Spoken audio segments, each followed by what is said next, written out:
आज हम बात करने वाले हैं सहायक वहीयों में रोकड़ वही की। और रोकड़ वही के भी जो 4 प्रकार हैं उनमें हमने इसके पिछले वीडियो में आपको बताया है कि साधारण रोकड़ वही कैसे बनाते हैं। साधारण रोकड़ वही क्या होती है? जो लेन देन नगद होते हैं उन नगद लेन देनों को ही रोकड़ वही में लिखा जाता है।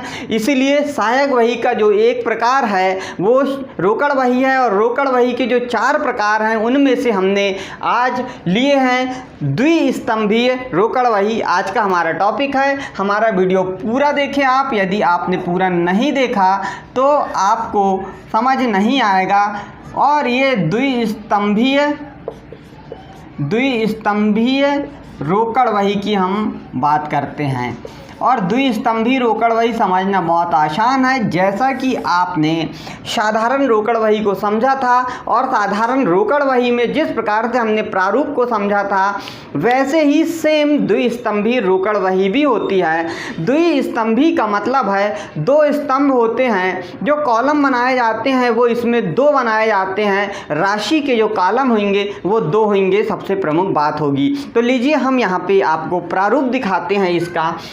और जैसा कि आप जानते हैं कि किसी भी कंपनी का नाम XYZ की पुस्तकों में ऐसा लिखते हैं हम उसका नाम पूरा पुस्तकों में।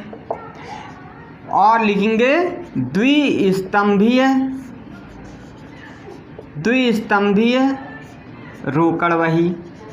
अब यहाँ पे देखिए रोकड़ वही, अब इसका प्रारूप जो बनेगा वह सेम साधारण रोकड़ वही जैसा ही बनाया जाएगा। हम यहाँ पे बिल्कुल लाइन बना देते हैं। और जैसा कि पिछले वीडियो हमने बताया था कि इसके 2 भाग कर लेंगे हम। यहाँ से एक भाग को हम ये जो बायां पक्ष है इसको हम प्राप्तियाँ कहते हैं। यहाँ पर प्राप्तियाँ लिखी जाती है। और दूसरा जो भाग है उसको हम भुगतान पक्ष कहते हैं। जो भी वस्तु हम भुगतान करते हैं, जो भी नगद की बात होती है यहाँ पे, तो एक प्राप्तियाँ यानी जो नगद में मिलेगा उसे प्राप्ति पक्ष। अब जो भुगतान होगा उसे जो दिया जाएगा उसे हम भुगतान पक्ष में लिखेंगे। अब जो लेन देन है उसे हम तिथिवार, जैसे हमने सहायक वही में रोकड़ साधारण रोकड़ वही में समझा था वैसे ही यहाँ पे भी आप देखिए कि जो दिनांक उसका विवरण क्या होगा, कौन सी वस्तु दिए या कौन सी किस मद के कारण पैसा आया उसे भी हमें लिखना होता है यहाँ पे। तो यहाँ पे देखिए पहला जो हो जाएगा वो दिनांक का यहाँ पे कॉलम बना दिया जाएगा। दिनांक के बाद में देखिए आप इसका विवरण लिख दिया जाएगा कि किस कारण से आपके पास पैसा आया है, विवरण। इसके बाद में यहाँ पे देखिए बीजक संख्या लिखी जाएगी। और इसके बाद में खाता पृष्ठ की बात आएगी, खाता पृष्ठ। और ये राशि का कॉलम है। यहाँ पे राशि का जो कॉलम है, इस राशि के कॉलम को हम 2 भाग में बांट देते हैं क्योंकि इसके भाग जो है वो 2 है। यदि हम और अच्छा इसे चाहें तो इस प्रकार से हम 2 कॉलम इसे राशि के कर सकते हैं। ये राशि आपको समझ आता होगा, दिखाई देता होगा। अब ये जो राशि के जो कॉलम इनमें क्या लिख सकते हैं हम इसकी भी चर्चा करेंगे। लेकिन प्राप्ति पक्ष के बाद हम भुगतान पक्ष में कौन कौन से कॉलम बनाएंगे, तो हम सेम वही कॉलम बनाएंगे जो प्राप्ति पक्ष में लिखा था कि भुगतान किया तो किस दिनांक को भुगतान किया गया। इसके बाद में उसका विवरण लिख देंगे हम यहाँ पे कि वो किस उद्देश्य के कारण यहाँ पे भुगतान किया गया है।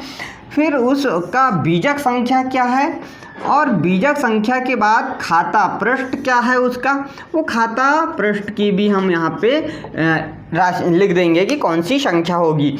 और जैसे यहाँ पे हमने राशि के 2 कॉलम बनाए हैं वैसे ही राशि के लिए हम यहाँ पे भी 2 कॉलम तैयार कर लेंगे क्योंकि द्विस्तंभीय रोकड़ वही स्तंभ राशि के 2 होंगे।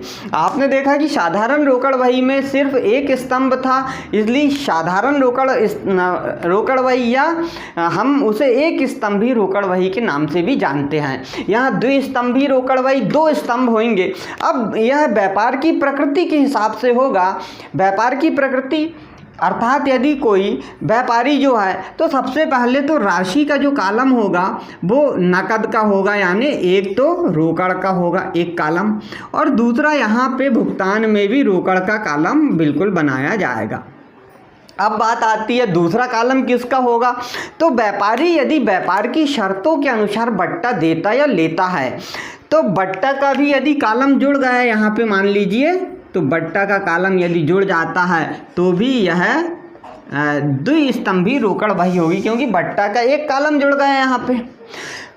किसी व्यापार में बट्टा का कोई लेन देन नहीं होता, लेकिन वो चाहते हैं कि बैंक का लेन देन होता है, तो यहाँ पे बट्टा की स्थान पर हम यहाँ पे बैंक भी लिख सकते हैं, यहाँ पे बैंक का कॉलम भी लिख सकते हैं।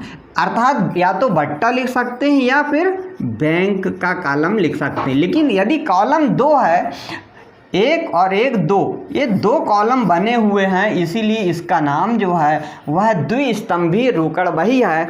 और यदि नगद पैसा आए तो प्राप्ति पक्ष की ओर, नगद पैसा जाए तो भुगतान पक्ष की ओर हम इसका लेखा करेंगे।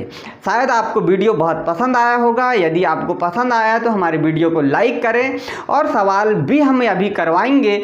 एक सवाल आपको कठिन सा समझाएंगे यहाँ पे, और आपको यदि कोई परेशानी हो तो आप कमेंट्स बॉक्स में ज़रूर लिखें। सवाल यदि कहीं हल करने में समस्या आ रही है तो उसका भी आप हमें बताएं, तो हम उसे भी वीडियो में सबमिट कर देंगे। तो आज के लिए इतना ही। सभी को नमस्कार।